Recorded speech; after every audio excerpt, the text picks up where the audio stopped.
digamos, tener como unos conceptos claros para cuando empecemos nuevamente a hablar ya solamente de los pasos de ultrafiltración, de reabsorción, pues tener como en cuenta estos conceptos, ¿listo? Para que nos quede más sencillo de comprender, ¿listos?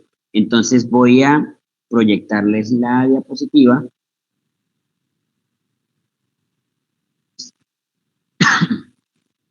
¿Sí? ¿La pueden ver todos? Sí, profe. Listo. Bueno, como ayer mencionamos prácticamente el equilibrio hidroelectrolítico y la relevancia que el equilibrio hidroelectrolítico tiene, pues esta vez vamos a empezar a desglosar parcialmente en la clase de hoy, y lo seguiremos haciendo durante el transcurso de la semana entrante, que vamos viendo la fisiología renal, cómo el riñón tiene la relevancia en el proceso fisiológico de mantener esas composiciones corporales, desde el líquido, los electrolitos y funciones de eliminación, como lo vamos a ver más adelante en las siguientes clases. ¿Listo? Entonces aquí, digamos, en rasgos generales, Gayton nos describe unas funciones básicas que cumple el riñón, desde la producción, la excreción de productos metabólicos. La principal vía de eliminación de diferentes productos metabólicos, de residuos desde el metabolismo de las proteínas, como normalmente vamos a ver la urea, que termina siendo parte del metabolismo de las proteínas, la creatinina, que es parte del metabolismo de la creatina muscular que vimos ya en la función muscular, el ácido úrico, después de la degradación de los ácidos nucleicos, y los productos de la hemoglobina, como lo explicaron los compañeros en la charla de glóbulos rojos, formación de hemoglobina, y obviamente todos los metabolistas del sistema endocrino, además de toda la eliminación de sustancias exógenas que nosotros ingerimos, prácticamente todo lo que serían aditivos, edulcorantes o agentes tóxicos con los que entremos en contacto, van a requerir en su gran mayoría una eliminación, un metabolismo y posteriormente eliminación de estos metabolitos a través de la función renal, lo cual los hace sumamente importantes pues para mantener esa homeostasis corporal y a su vez también un punto sensible para el momento de su funcionamiento, ya que a su vez de que esa funcionalidad tan grande que tiene el riñón también los expone ampliamente a lesiones producto, ya sea inmunológico o producto de estos mismos elementos que en muchas ocasiones tienen lesión directa sobre la nefrona, o lo vamos a conocer posiblemente como nefrotóxicos, ya sea porque tengan lesión directa vascular o porque afecten indirectamente la funcionalidad de el sistema de arteriola deferente o deferente, y eso pueda contribuir a una lesión. ¿Listo? La regulación hidroelectrolítica, tal como la explicaron las compañeras, viene dada principalmente por esa reabsorción o secreción de electrolitos de acuerdo a la ingesta. Recordemos que nosotros diariamente tenemos una ingesta de líquidos y esa ingesta hídrica viene acompañada ampliamente de una gran cantidad de electrolitos, principalmente sodio, potasio, magnesio, cloro, calcio. Y estos electrolitos requieren una regulación, principalmente el sodio.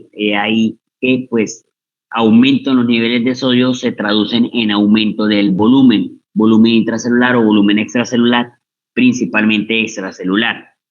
Es por eso que por lo menos a los pacientes con hipertensión arterial, pacientes con falla cardíaca, siempre hay que buscar regular los niveles de sodio, ya que un aumento en el consumo del sodio, es decir, un aumento en la cantidad de sodio que se consume en la dieta, va a regularse en un riñón sano. Claro está, un paciente sano más o menos va a tardar entre 2 y 3 días en que se generen los cambios adaptativos en la función renal para que se empiece o se aumente la excreción. Pero en ese lapso, entre que se aumenta la ingesta y se pueda aumentar la excreción para compensar, en ese lapso se pueden dar cambios hemodinámicos que puedan generar problemas en un paciente. Por ejemplo, un paciente con hipertensión arterial que tiene una ingesta elevada de sodio, porque tiene una ingesta elevada de enlatados, una ingesta elevada de sales, porque hay que tener en cuenta algo. ¿De dónde es la principal fuente de sodio que nosotros consumimos? ¿Cuáles creen ustedes que es la principal fuente de sodio?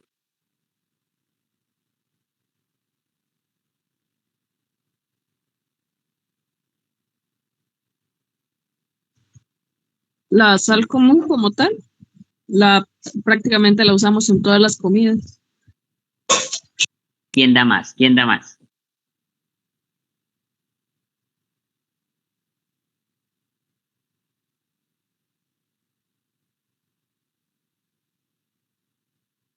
¿A quién se le ocurre de pronto otra opción?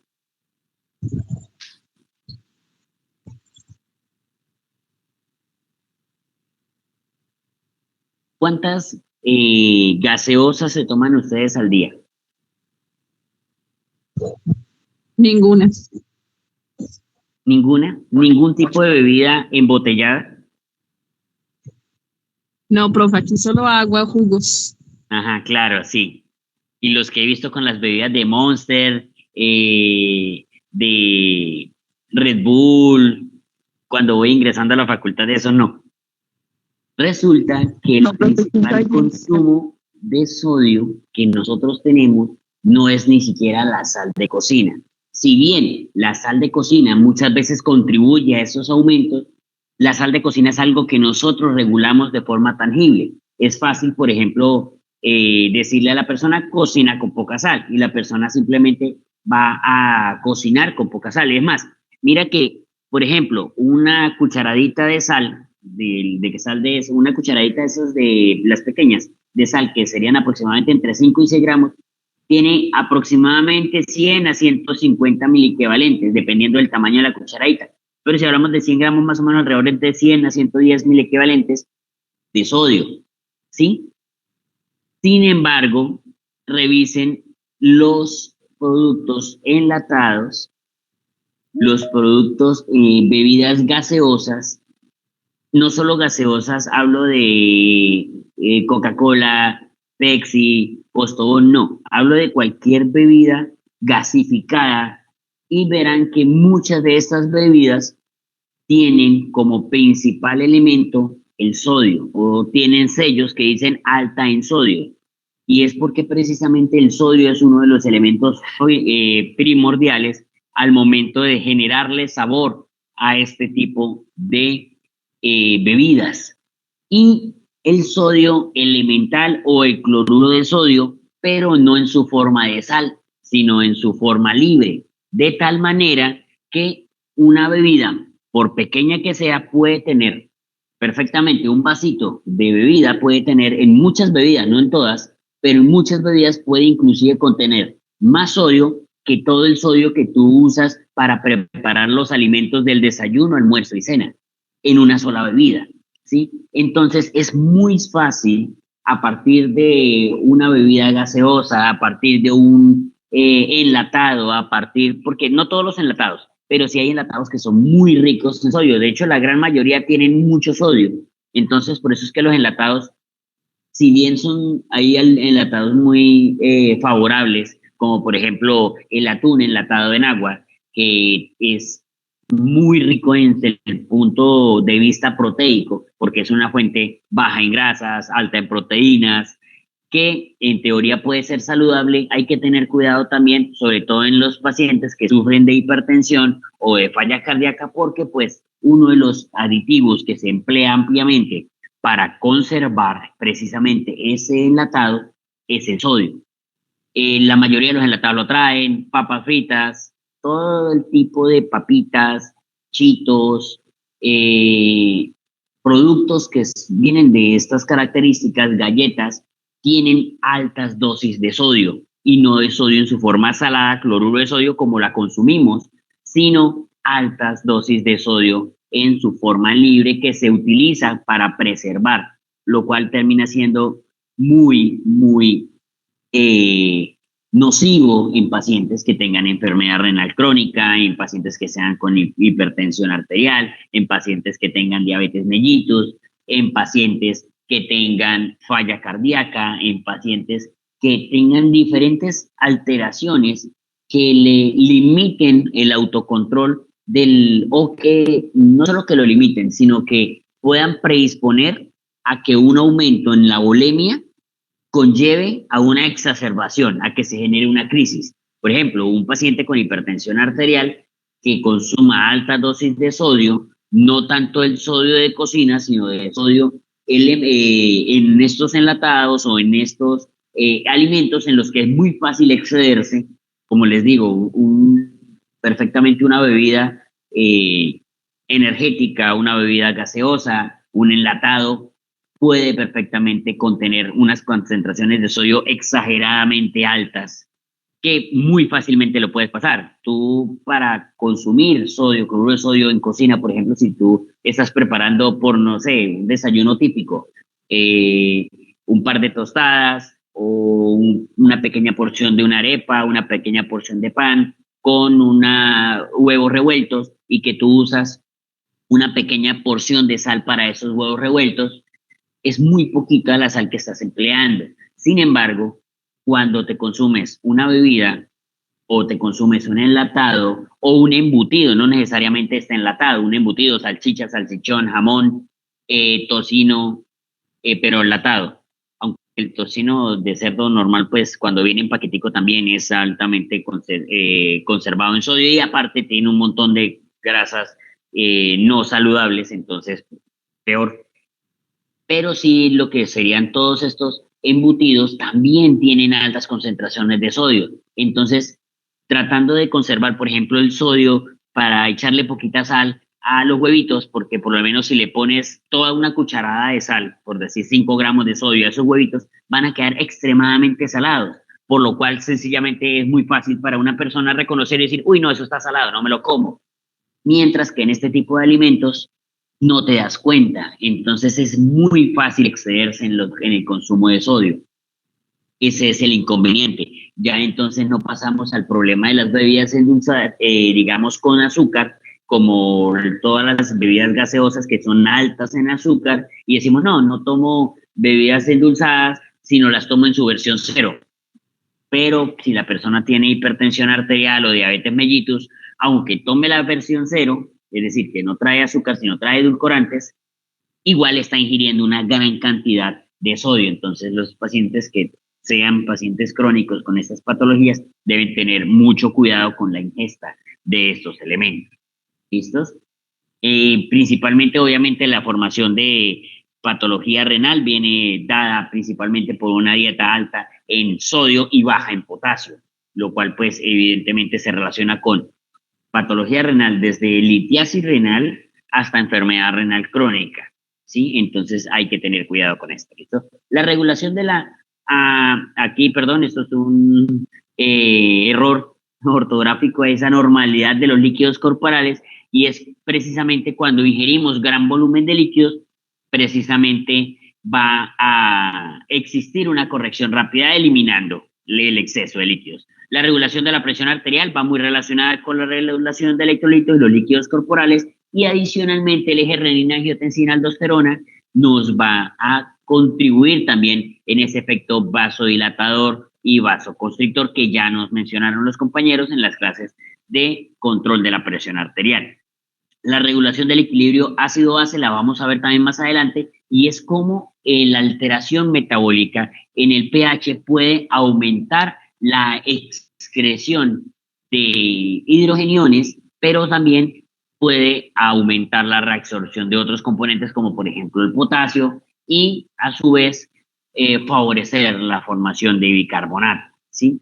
Entonces eso es parte importante en la regulación ácido-base. La regulación en la producción de eritrocitos, los compañeros nos mencionaron cuando estábamos hablando de los glóbulos rojos, como por ejemplo la hipoxia era una de esas estímulos potentes en la formación de nuevos eritrocitos a partir de la secreción de eritropoyetina de origen renal. Ahí favorece. La secreción, metabolismo y excreción de hormonas, evidentemente, vamos a dar como un recuerdo, por ejemplo, una de las más importantes es el 1,25 hidroxivitamina D, que es la versión activa de la vitamina D y que se genera la hidroxilación a partir de las células renales. Entonces, también por eso es importante la función renal y es ahí, por ejemplo, cuando ustedes pasen a ver patología renal, cuando pasen por nefrología, como los pacientes que tienen enfermedad renal crónica ampliamente son suplementados muchas veces con vitamina D. Y a su vez también empiezan a generar patología de paratiroides secundaria a esta misma enfermedad renal crónica. La gluconogénesis pues también es una parte importante, ya que los riñones sintetizan o contribuyen a la síntesis de glucosa a partir de aminoácidos y otros precursores cuando la persona se encuentra en un periodo de ayuno prolongado. Y eso pues lo vamos a conocer nosotros como una gluconeogenia. ¿Listo? Entonces, eso es algo a tener en cuenta, también como las funciones renales. Aquí tenemos digamos, unos datos bastante generales en donde tenemos unas magnitudes, en este caso del tamaño del riñón, en donde nos dice que aproximadamente está entre 10 y 2 centímetros de alto, aproximadamente 8 centímetros, entre 5 y 8 centímetros de ancho, y un espesor, es decir, la profundidad antero-posterior de aproximadamente 3 a 5 centímetros, con un peso aproximado en una persona sana de más o menos 150 gramos.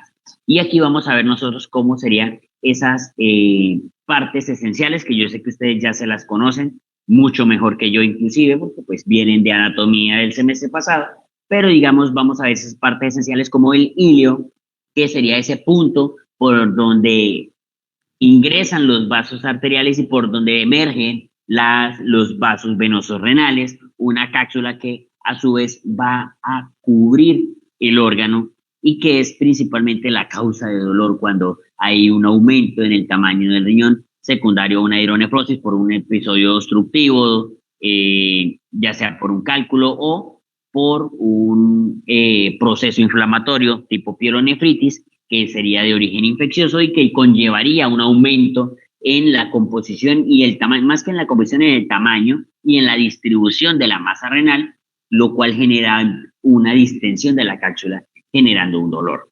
A su vez, si vamos ingresando ya más hacia la parte adentro de la cápsula, vamos a tener dos áreas bastante delimitadas, bien definidas, anatómica, ultrasonográfica e imagenológicamente, y serían la corteza y la médula. ¿Listo? La parte más interna.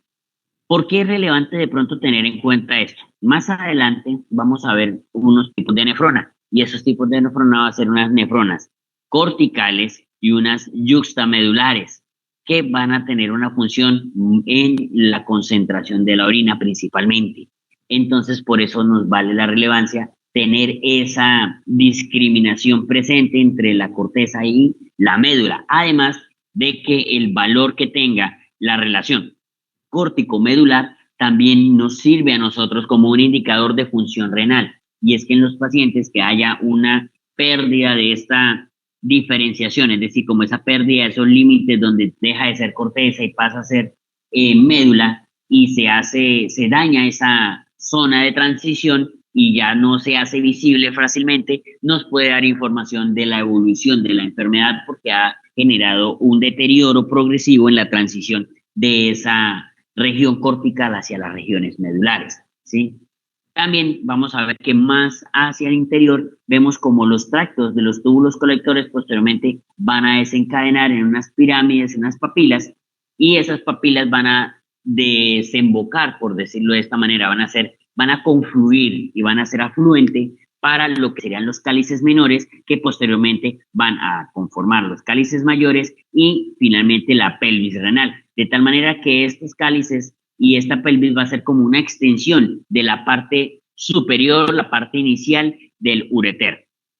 Y así se genera en este caso la colección del producto de la ultrafiltrado, reabsorción, secreción y finalmente conformación de la orina, que pasa posterior a las nefronas, llega a los cálices y a la pelvis renal, que posteriormente pasará a través del ureter para llegar a la vejiga y almacenarse allí en forma de orina.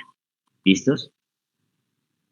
Ahora, dijimos que había una parte importante que debíamos recordar y es precisamente la función que tiene en este momento la distribución del sistema sanguíneo, arterial y venoso en el riñón. Aquí tenemos una arteria renal, ¿sí? Esa arteria renal va a ingresar, generando a su ingreso en el hilio renal unas arterias segmentarias que a su vez se van a ir dividiendo, como lo mostré en esta pequeña gráfica que les generé aquí para que sea un poquito más fácil de comprender. De esa forma, esas arterias segmentarias van a dar origen a unas arterias interlobulares primero, luego interlobulares y posteriormente arciformes. ¿Sí? Cuando ya nos encontramos en las regiones córtico-medulares, vamos a dar esas ramas arciformes y a su vez esas ramas arciformes nos van a dar origen a lo que sería la arteriola eferente, que es esa arteria que llega al glomérulo y posteriormente se genera el glomérulo. ¿Listo? Aquí hay una característica que solamente vemos en el riñón y es que dos lechos capilares están en forma de serie, ¿sí? ¿Recuerdan cuando hablamos de lo que era el concepto de serie y paralelo, cierto? ¿Qué significa que estén en serie y qué significa que estén en paralelo?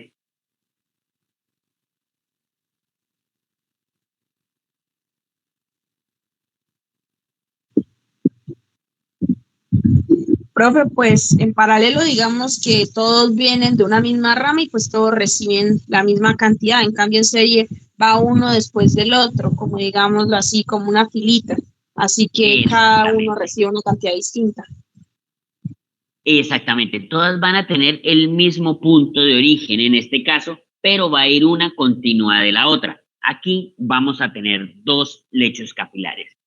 Primero, vamos a tener el glomérulo, ¿sí? Que el glomérulo nos va a hacer ese penacho, ¿sí? Ese penacho del glomérulo que posteriormente va a constituir parte de la nefrona y que va a estar encapsulada por la cápsula de Bowman. Ese glomérulo va a ser ese primer lecho capilar. Posterior al glomérulo, una vez pasado todo ese penacho vascular, va a haber una arteria que va a ser la arteria eferente, es decir, arteria eferente, glomérulo, arteria eferente. Luego esa arteria eferente nos va a dar unos capilares, un segundo lecho capilar, pero esta vez esos capilares van a ser peritobiliares. Esos peritobiliares van a acompañar el sistema del asa de Henle en diferentes partes. Un pequeño lecho peritobiliar en las nefronas corticales y luego hay unos vasos específicos que son los peritobiliares en las nefronas justamedulares y van a ser unos vasos como esas nefronas tienen una sagele mucho más prolongada, más profundizada hacia la médula. Aquí estos pequeños vasitos se van a denominar vasos rectos, ¿sí? Y estos vasos rectos van a adquirir gran relevancia al momento que nosotros hablemos de lo que es la concentración de orina o la producción de orina concentrada en los pacientes que estén con una baja ingesta de líquido, un estado de deshidratación o simplemente un bajo volumen sanguíneo y requieran aumentar la reabsorción de agua y por ende se necesite una mayor concentración, porque recuerden que lo que son los procesos de absorción, reabsorción y secreción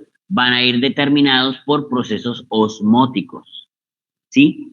Y ustedes saben que para que pase el líquido de un lado a otro tiene que haber una mayor concentración para que de esa forma el líquido tienda a ir a ese sitio de mayor concentración para diluirlo.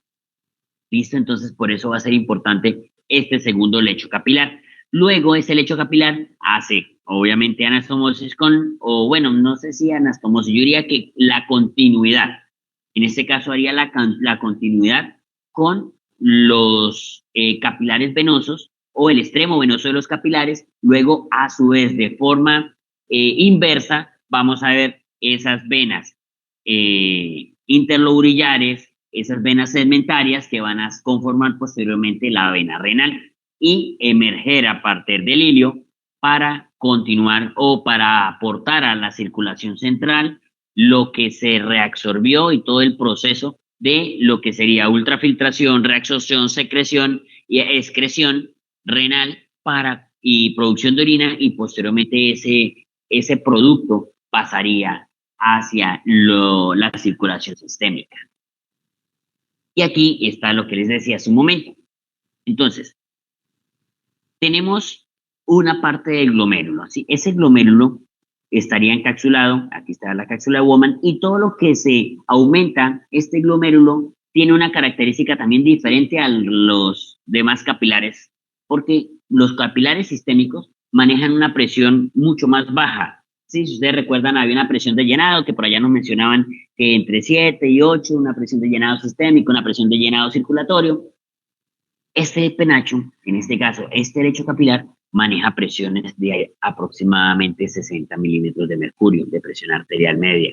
Entonces, lo cual indica que esto maneja presiones mucho más elevadas. Y esas presiones son necesarias ¿para qué? Para que a través de la estructura, la microanatomía que vamos a ver posteriormente, pero que ustedes igual ya conocen, de histología, pueda a través de esos pequeños microporos, de esos pedicelos y de esas diferentes capas que vamos a ver más adelante, producir la salida de un líquido que va a conocerse como ultrafiltrado o filtrado glomerular, ¿sí? Ese filtrado glomerular va a entrar a esa cápsula y posteriormente va a empezar el recorrido a través de los túbulos, unos túbulos que vamos a denominar túbulos contorneados proximal. Luego vamos a pasar a continuación con un asa de Henle, que va a ser una prolongación que va a tender a irse hacia la médula. Y aquí es donde viene la principal diferencia entre las nefronas corticales y las yuxtamedulares. Las corticales van a tener una pequeña zona que apenas ingresa a una pequeña distancia entre la zona de diferenciación córtico-medular hacia la médula para generar su funcionalidad, ¿sí? Sin embargo, aquí están las otras que serían la zona, las nefronas yuxtamedulares, que como lo pueden ver, van a entrar más profundo hacia una zona medular interna, y aquí vamos a ver lo que serían los vasos rectos. ¿Por qué? Porque entre más profundo hacia la médula se van, vamos a favorecer un intercambio osmótico para generar una diuresis más concentrada. Y es por eso que en la diuresis, digamos, en un paciente sano con un consumo alto de agua, pues no hay ningún problema. Pero cuando nos enfrentamos a un proceso de deshidratación por pérdida de volemia, por pérdida de volumen, o simplemente una baja ingesta de agua que requeramos concentrar más la orina, son estas yuxtamedulares las que van a ser las encargadas de ese proceso. Y es por eso que requieren y que adquieren gran relevancia esta profundización hacia la médula renal, ¿sí? Luego de que el asa de Henle asciende, ya vemos aquí el lecho capilar entre los vasos peritubulillares, y aquí van a transportar a través de este sistema venoso todo lo que se reabsorbió y que volvió a los vasos sanguíneos, van a ir hacia el sistema circulatorio, y lo que no va a continuar esta vez con una porción ascendente gruesa del asa de Henle a un túbulo distal, y esta forma va a pasar aquí justo antes de pasar los túbulos colectores, va a pasar cerca a esa arteria aferente y deferente, y hay un pequeño engrosamiento allí de su estructura anatómica, porque ahí vamos a encontrar una zona que se denomina mácula densa. Esa mácula densa tiene unos receptores importantes, osmoreceptores, que van a ser los encargados de controlar precisamente el flujo sanguíneo que vamos a ver a esa arteria aferente y a esa arteria eferente, de tal manera que se pueda controlar la presión y el volumen que ingrese y el volumen que sale del glomérulo, y de esa forma aumentar o disminuir la filtración glomerular. ¿Listos?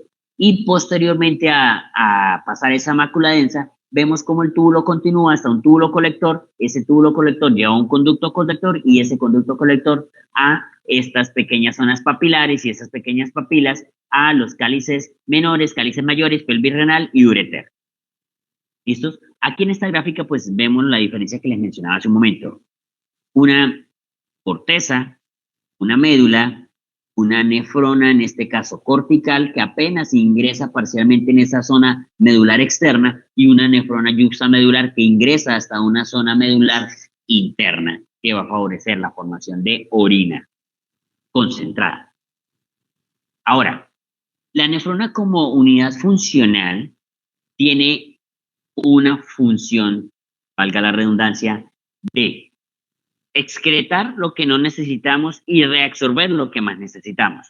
Entonces se dice que la orina o la excreción urinaria es producto de la filtración, que es el primer proceso que vemos nosotros acá en el glomérulo, menos la reabsorción, que es lo que se va dando en el asa de lo que necesitamos, lo reabsorbemos, es decir, lo volvemos a ingresar a nuestro organismo, al sistema circulatorio, y en unas porciones del asa, cuando vayamos viendo, ya sea del asa o de los túbulos contornados, vamos a ver unas zonas en donde no se reabsorbe, sino al contrario, se secreta, se expulsan cosas hacia ese conducto que va a producir orina y que posteriormente va a eliminarse. Entonces, por eso decimos que la excreción urinaria es producto de la filtración, menos lo que reabsorbemos, más lo que secretamos. Entonces, por ejemplo, filtramos todo. Filtramos creatinina y filtramos electrolitos, filtramos aminoácidos, filtramos glucosa, filtramos todo, ¿sí? Todo sale. Luego viene el proceso de reabsorción. ¿Qué reabsorbemos, por ejemplo? Sodio, electrolitos, aminoácidos, glucosa. ¿Qué excretamos? Amonio, ácido úrico, y esta creatinina nosotros no la reabsorbemos, sino que avanza todo el conducto y finalmente termina eliminándose en la orina. Entonces, por eso es que vemos que la filtración, posterior a la filtración, hay sustancias que simplemente se filtran y se eliminan, como la creatinina, sustancias que se filtran y se reabsorben, como el sodio, cloro, y que se reabsorben parcialmente, obviamente, como los electrolitos, porque hay unos electrolitos que sí se van a eliminar. Hay sustancias que se reabsorben completamente, como los aminoácidos y la glucosa. Aquí hay que tener una salvedad, y es siempre y cuando no se supere la velocidad máxima de absorción, porque es la velocidad máxima de transporte. Recuerden, cuando estábamos en el primer corte, veíamos que los transportadores tienen una velocidad máxima de transporte. Entonces, siempre y cuando no se supere la velocidad máxima de transporte, vamos a tener la capacidad de reabsorber prácticamente todo. Sin embargo, cuando hay niveles muy altos en la excreción, en la filtración, como por ejemplo pacientes con diabetes que tienen unos niveles de glicemia muy elevados, fácilmente van a excretar, o en este caso a filtrar mucha glucosa que supera el límite máximo de reabsorción, y es por eso que en pacientes con diabetes se puede haber cantidades significativas de glucosa en la orina, ¿sí? Y hay otros elementos que simplemente no se, aparte de que se filtran, es decir, de que se eliminan a partir de aquí, más adelante se elimina aún más, se secreta aún más de ese componente para eliminarlo, y es aquí donde vemos amonio, ácido úrico, entre otros componentes. ¿Listos? Entonces, para tener en cuenta esta parte, que es algo fundamental. La función renal, sí, dígame, Sara. Profe, disculpe una preguntita. Uh-huh. Cuando habla de la velocidad, ¿va a ser lo mismo a superar el umbral renal? Sí, en muchos lados lo llaman como umbral renal, pero más, para ser más específicos, diríamos que es la capacidad de transporte de la capacidad del transporte renal, o la velocidad de reabsorción, ¿sí? Esa es la velocidad. Por ejemplo, cuando ustedes ven la glucosa, que es una de las más estudiadas, nos van a decir que cuando los niveles renales o los niveles de plasmáticos de glucosa superan los 200 miligramos sobre decilitro, prácticamente ese es el umbral máximo de transporte. Cuando veamos filtración y reabsorción, vamos a ver que hay unas formulitas que se usan para esto, y podemos saber más o menos de cuánto estaríamos hablando de esa eliminación. Pero digamos, en rasgos generales, hay muchas literaturas en donde dicen que la glucosa que se detecta en la orina es lo mismo que si sumáramos 200 más lo que hay ahí. Es decir, que si un paciente tuviese, por ejemplo, 60, 100 mil equivalente en orina, sería como que si sumáramos, 100 miligramos en orina por decilitro, sería como si sumáramos 200 más 100. Entonces, como ellos, a partir de ese concepto que me parece muy superficial, pero es una forma en la que ellos usan muchas literaturas para explicar podríamos aproximarnos a que la glicemia plasmática sería aproximadamente 300, ¿sí? Y es exactamente eso, porque prácticamente lo que vamos a encontrar en la orina sería lo que está por encima de ese umbral. Y en muchas literaturas se hace mención a que ese umbral, en el caso de la glucosa, sería de aproximadamente 200 miligramos sobre decilitro. Y eso pues lo vamos a ver en la siguiente clase, el día martes. ¿Listos? Muchas gracias. Preguntas, dudas. Sé que este tema es corto. Este tema es bastante cortico, muy superficial quizás para ustedes porque pues ya lo vienen de haber visto anatomía, pero es necesario conocerlo para que sepan por lo menos cuando empecemos a hablar de lo que es reabsorción, secreción y finalmente orina. Dígame, Sara. Otra cosita, profe, Cuénteme. disculpe.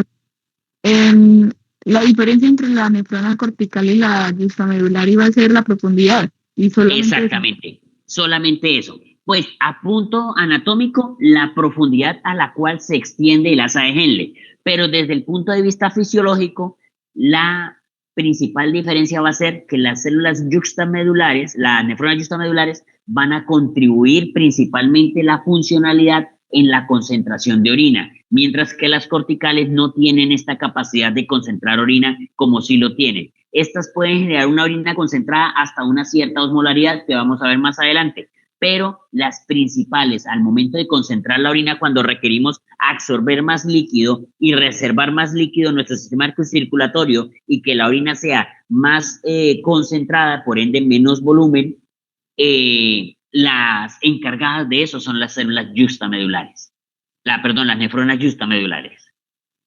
Por eso es la relevancia que tienen estas nefronas al momento de un paciente que esté en un estado de deshidratación, el paciente que haya perdido volemia, el paciente que tenga alguna patología que esté contribuyendo a una pérdida exagerada de volumen, y es porque estas son las encargadas de favorecer esa concentración de la orina para poder contribuir a una mayor reabsorción de agua. ¿Listos? gracias, profe. ¿Vale? ¿Alguna otra pregunta?